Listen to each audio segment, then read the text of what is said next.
सामाजिक दृष्टि से, एक सामाजिक नजरिया से मैं एक बात कहूं तो सीमा का भविष्य सही, और सीमा और उसके बच्चों का, दोनों का ही भविष्य सिर्फ गुलाम हैदर साहब के पास ही है। जहां तक मैंने अभी तक गुलाम हैदर साहब को देखा है, वो दबाव जैसे भी है, लेकिन वो गुलाम हैदर साहब उसको माफ कर देंगे।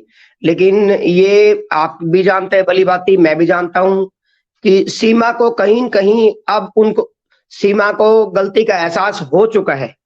देखो, सीमा गलत काम तो गलत ही होता है, सीमा को भी अच्छी तरह पता है। अब वो कदम आगे बढ़ा चुकी है, लेकिन अब वो दलदल में फंस चुकी है कि वो सोचे कि मैं पार करूं, वो बीच में है कि पार करूं, करने में मेरा फायदा है कि पीछे जाने में फायदा है। अब वो एक दो राय पे खड़ी है, वो विचार कर रही होगी, लेकिन कहीं कहीं उसके मन में पाकिस्तान की जनता का आक्रोश देखते हुए वो अपनी असुरक्षा की भावना महसूस करती है। और मैं तो यही कहूंगा, गुलाम हैदर साहब उसको विश्वास दिलाएं, और पाकिस्तान के जो धार्मिक गुरु हैं, वो सब मीटिंग कर करके एक साथ अपना उनको आश्वासन दें कि यदि आप अपने धर्म में पुनः लौट के आ जाती हो, उसको, धर्म की तो कोई वैसी बात है नहीं कि भी कोई किसी की भी पूजा कर ले, उससे वो मुसलमान नहीं बन गई, कोई हिंदू नहीं बन गया। ये तो अपनी अपनी थिंकिंग का वो है। तो वो वहां पे जाएगी, अपने वैसे एटमॉस्फेयर में डल जाएगी।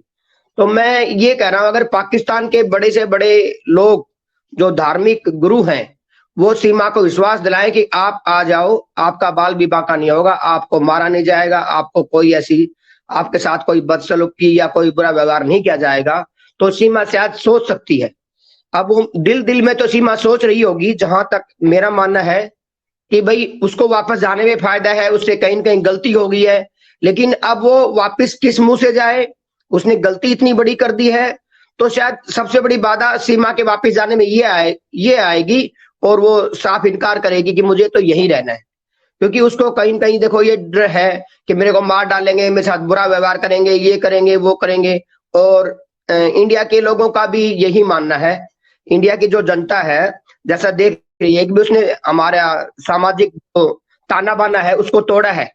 जो हमारे सामाजिक रीति रिवाजों को, मैं कानून की बात नहीं कर रहा, आज सामाजिक बात करूंगा, उसने हमारे सामाजिक रीति रिवाजों को तोड़ा है और तानों बानों को बिल्कुल उखेड़ दिया है। तो अब उसको कहीं कहीं ये लग रहा है कि भाई, गुलाम हैदर साहब से वो रिक्वेस्ट भी कर रही थी कि शुरू के वीडियो में मैंने देखा था कि प्लीज मुझे छोड़ दो, प्लीज मुझे छोड़ दो। कहीं न कहीं सीमा की बातों से लगता है कि भाई गुलाम हैदर साहब से वो अंदर से कोई नाराज नहीं है, लेकिन वो कैसे भी लगा लो, कुछ भी उससे गलती हो गई।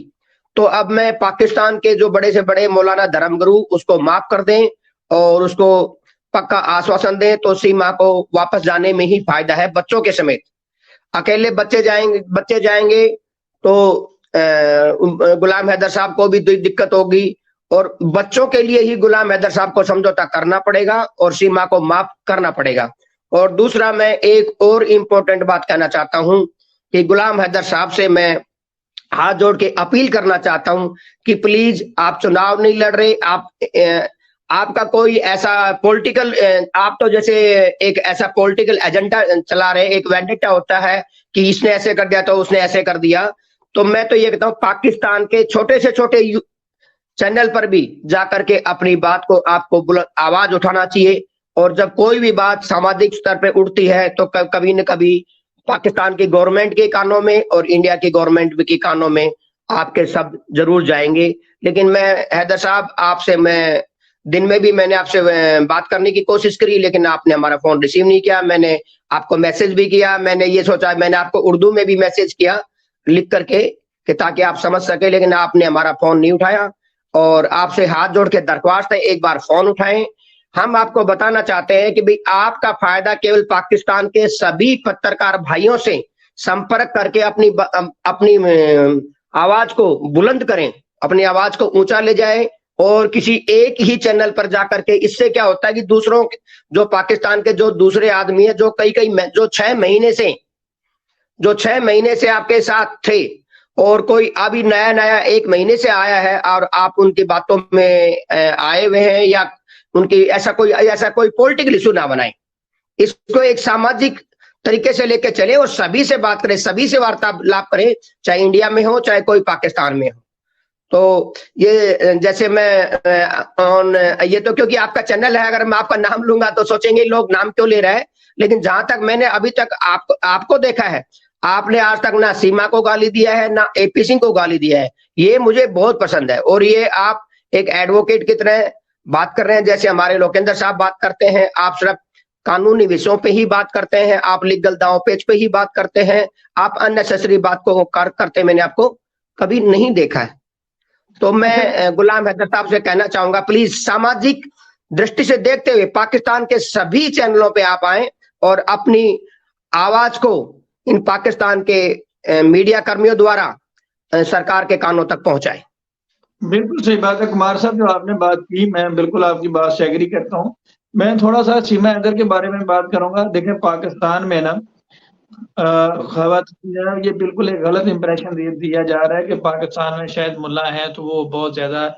देखें, ओवरऑल ऐसा कुछ भी नहीं है। कुछ एक तो लोग ऐसे हर जगह पे होते हैं, भारत में भी होंगे, पाकिस्तान में भी ऐसे लोग मौजूद हैं, लेकिन ओवरऑल ऐसा कुछ नहीं। पाकिस्तान में यहाँ पे प्रॉपर कानून है, वुमेन प्रोटेक्शन के हवाले से कवानीन है। आप देखें कि इस वक्त पाकिस्तान की सुप्रीम कोर्ट में एक जस्टिस बैठी हुई है, जस्टिस आयशा मलिक साहिबा, और हाई कोर्ट में जस्टिस आलिया नीलम, और इसी तरह से बेनजीर भुट्टो, जहाँ पे ये जांच थी, ये सीमा हैदर गई है, इसी इलाके की है, कराची से, सिंध से ताल्लुक है बेनजीर भुट्टो का, तो वहां से, उसी प्रोविंस से सीमा हैदर गई है। तो ऐसा नहीं है कि वहां पे कोई मुल्ला इसको मार देंगे या कुछ ऐसा कर देंगे, इसको प्रोटेक्शन देगा कानून यहाँ पे पूरी, अगर ये वापस आती है। हाँ, जो इसने क्राइम किए हैं गुलाम हैदर का, जैसे चोरी वोरी का या जो भी मामला है, वो गुलाम हैदर का और इसका मामला है, वो कानून की हद तक बात है। अदरवाइज कोई प्राइवेट पर्सन इसके ऊपर हमला नहीं कर सकता, ना इसको कोई नुकसान पहुंचा सकता है। वो अगर कोई नुकसान पहुंचाएगा तो वो पक्का जेल जाएगा और उसके ऊपर कार्रवाई होगी, ऐसा नहीं हो सकता। हाँ, जो इसने कोई कानून तोड़े हैं, जैसा आप जानते हैं कि जो इसके ऊपर इल्जाम है कि इसने यहाँ से कुछ चीजें चोरी करके भागी है, वो अगर गुलाम हैदर अपनी कंप्लेंट वापस ले लेता है तो उस पर वो होगा, अगर लीगली इस पे एक्शन हो सकता है, अदरवाइज और कोई प्राइवेट बंदा नहीं कर सकता। बाकी जो आपने बात की, बिल्कुल गुलाम हैदर साहब के बारे में बड़ी जबरदस्त बात की कि आप कौन सा कोई उस पर खड़े हुए हैं, जो आपने पार्टी बनानी है, जो कोई ऐसा मामला है, सबको भेजें और छोटे से छोटे दोस्तों को भी भेजें, ताकि वो आपके साथ राब्ते में आए, संपर्क में, जैसे आप कहते हैं, आए और मामला आगे बढ़े। अब इसमें एक चीज है, भारत का एक चैनल है न्यूज ऑफ इस्लाम, 7.5 लाख उनके फॉलोअर हैं। वो कई दिनों से इसी तरह से राब्ता करते रहे हैदर भाई से, जैसे आप बता रहे हैं, उनका राब्ता नहीं हुआ। वो इतने डिसहार्ट हो गए, उन्होंने एक थंबनेल बनाया कि वो इस चीज के बारे में बड़ी एक वीडियो बनाने लगे। तो मैंने उन्हें, मेरे साथ उन्होंने राब्ता किया, मैंने कहा कि मैं आपकी बात आगे रखता हूँ, वो आपसे राब्ता करेंगे।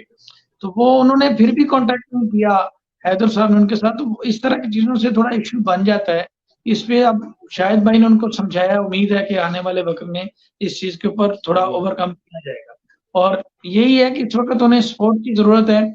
और जो आपने एपी सिंह के बारे में बात की कि मैंने कभी किसी को गालियां नहीं दी, जितने भी नीचे लोग खड़े हैं, मुझे बताएं, अगर हम यहाँ पे बैठ के कहते हैं जी एपी सिंह साहब ये हैं, एपी सिंह साहब वो हैं, उसका क्या फायदा होगा? अगर गालियां देने से मसला हल होता है तो मुझे बताएं, मैं 2 घंटे बैठ के इधर देता रहूंगा, उससे क्या होगा? मामला तो अदालतों ने क्लियर